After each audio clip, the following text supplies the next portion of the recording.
Meus amigos, com bom ar, boa noite, vamos dar sequência ao nosso estudo.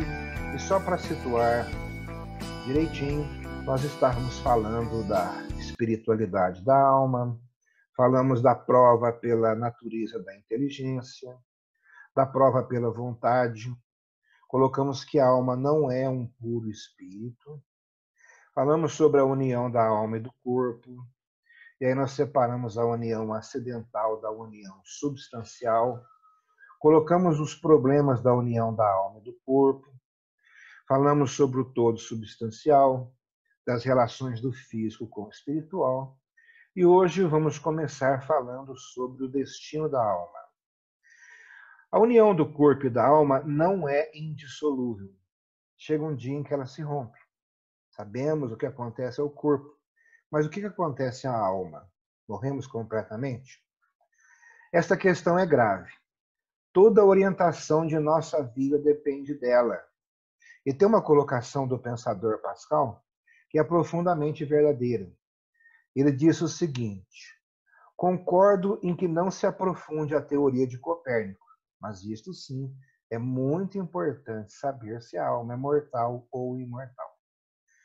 Mas antes de demonstrar que a alma humana é imortal, é necessário precisar bem o que se deve entender por imortalidade.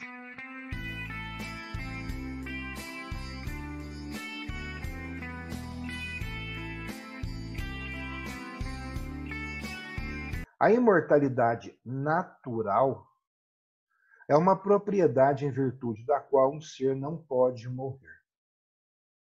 Tal é a imortalidade da alma humana. E eu disse natural. Por quê? Chama-se natural enquanto deriva da própria natureza da alma.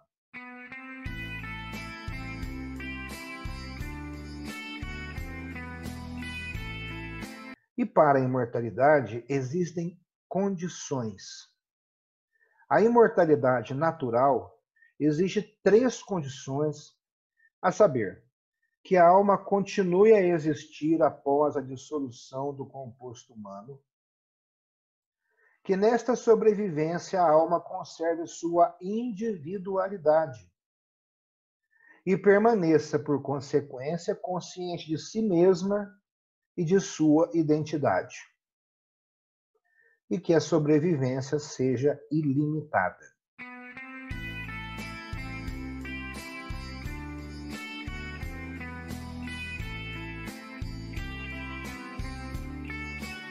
E aí nós esbarramos num problema, que é o que eu comentei com vocês, que eu tenho a impressão que é tão forte aqui, que é a imortalidade panteística. A gente vai tratar disso aqui em profundidade em Teodiceia. Mas aqui o que interessa é notar que essa doutrina professa que a alma humana constitui com Deus uma única e mesma substância, de que seria uma emanação ou uma manifestação passageira. Após a morte, a alma iria reunir-se ao grande todo, onde ela não possuiria mais nem individualidade e nem consciência de si mesma.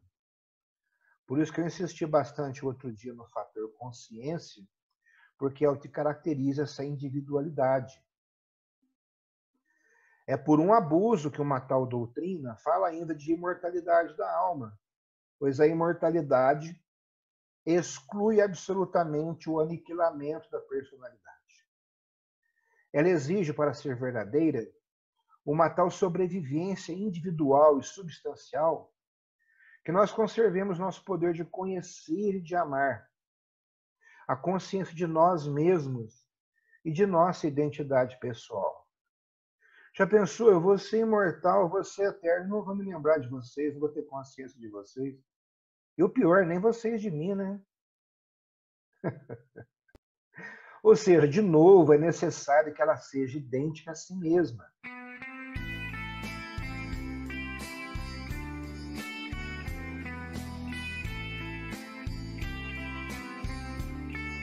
E quais seriam as provas da imortalidade da alma? Temos que demonstrar que a nossa alma é imortal de direito e de fato. O que nos obriga a dividir assim nossos argumentos é que se a alma é, por sua natureza, quer dizer, de direito, imortal, fica ainda por provar que nenhum poder exterior virá aniquilá-la.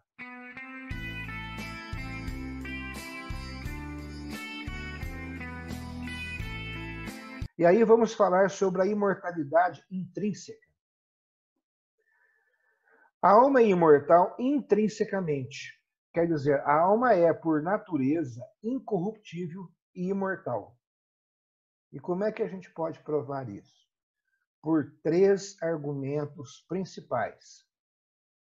O primeiro é a prova metafísica, a prova moral e a prova psicológica.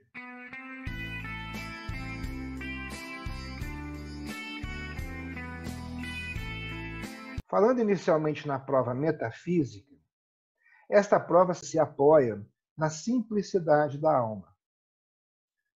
Uma substância pode perecer de 2 maneiras, diretamente ou indiretamente.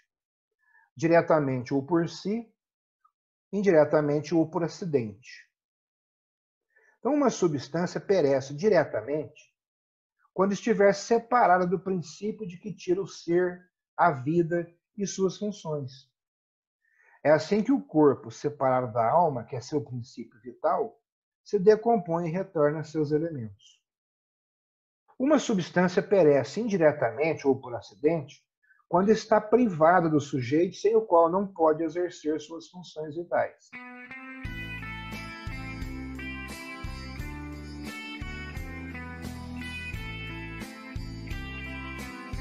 A alma humana não pode perecer diretamente porque é uma substância simples, portanto incapaz de se decompor, nem indiretamente porque não tem necessidade do corpo e seus órgãos para exercer suas funções próprias de conhecimento e de vontade.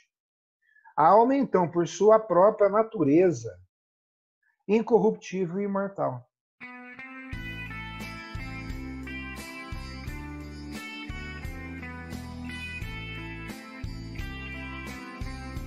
E temos a prova moral. Esta prova se baseia na justiça de Deus, que exige que a virtude e o vício recebam as sanções que lhes são devidas, recompensa ou punição. Aqui no mundo, as sanções da virtude e do vício são evidentemente insuficientes. Muitas vezes mesmo é o vício que triunfa e a virtude que fica humilhada. A justiça quer que cada um seja tratado segundo suas obras, e isso não pode ser feito a não ser com a imortalidade da alma. Tanto que o conceito de justiça, a gente já tem ele no mínimo num 2º grau de abstração.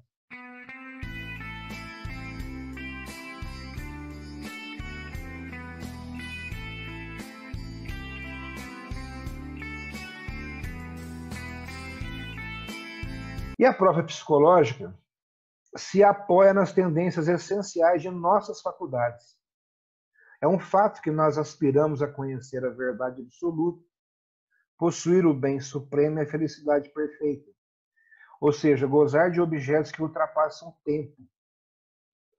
Isso é tão verdadeiro que jamais nos sentimos saciados de verdade e de felicidade. Quanto mais avançamos no conhecimento da verdade, na prática do bem, mais aumenta nosso desejo, a ponto de nada parecer poder satisfazer, fora da verdade, da bondade, da beleza perfeitas, ou seja, fora de Deus. A gente está pensando realmente já no ser de razão.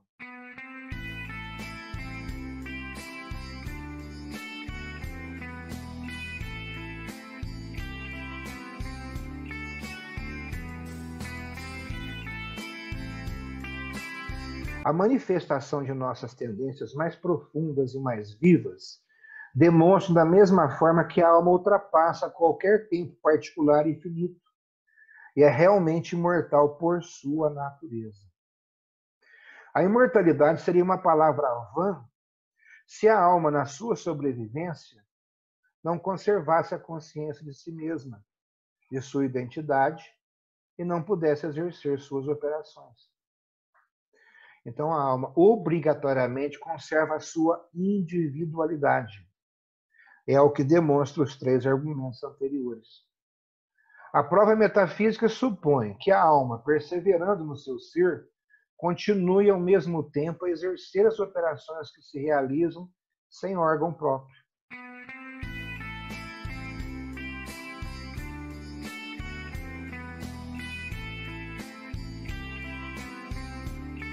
Prova psicológica, ainda. A mesma conclusão se impõe por 2 outras provas. Para que as sanções da outra vida sejam eficazes, é necessário que a alma se conheça e se conheça como idêntica ao que era durante a vida terrestre. E para que suas aspirações à felicidade perfeita sejam satisfeitas, é necessário que ela mantenha a consciência de si mesma e de sua individualidade.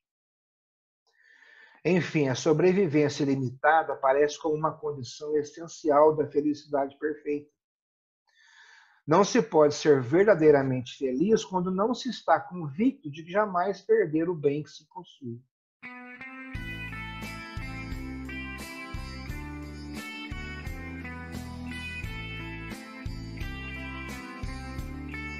Vamos falar um pouquinho sobre a imortalidade extrínseca. A gente concluiu, então, que a alma é, de direito, imortal. Mas será que o é, de fato? Para tanto, é necessário que nenhuma força exterior à alma venha aniquilá-la. Ora, apenas aquele que cria pode aniquilar. Deus, então, e apenas Deus, nesse caso, poderia lançar a alma para o nada de onde a retirou pelo seu poder. Mas a razão nos prova que ele não o fará e que não deu à alma uma natureza imortal, a não ser para garantir de fato a imortalidade. Sua sabedoria e sua bondade o exigem.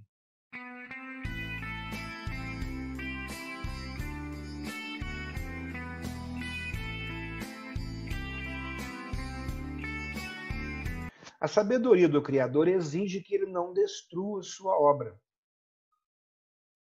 Ainda mais de qualquer coisa que advém de um ser perfeito, teoricamente é perfeita.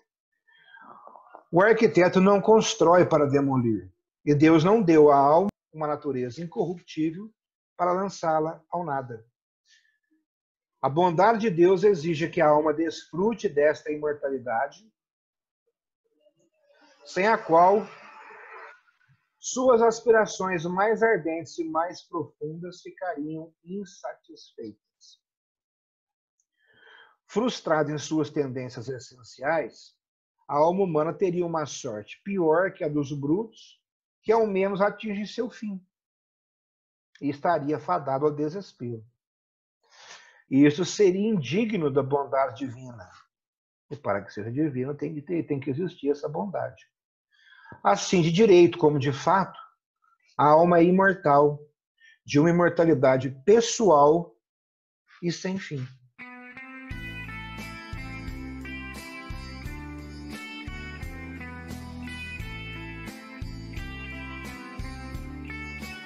O interessante aqui é que a gente tem alguns argumentos para poder falar da vontade, para poder falar alguma coisa de espiritualidade, falar alguma coisa sobre a alma humana com alguma argumentação lógica, poder argumentar um pouquinho sobre a possibilidade de uma imortalidade do espírito ou da alma, fazer essas distinções com um pouquinho mais de clareza. Mas como o nosso corpo é mortal e finito, e para evitar insônia, elevação dos BPM, ainda mais que as peças para reposição dos modelos antigos é mais difícil, não tem estoque, a gente para por aqui.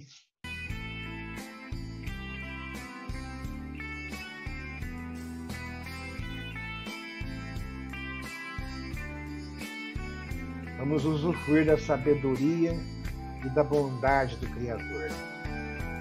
Vida longa e próspera, muita paciência e perseverança. Boa noite, pessoal. Até amanhã. Boa noite. Até amanhã. Tchau, pessoal. Um grande abraço a todos aí. Até mais. Tchau.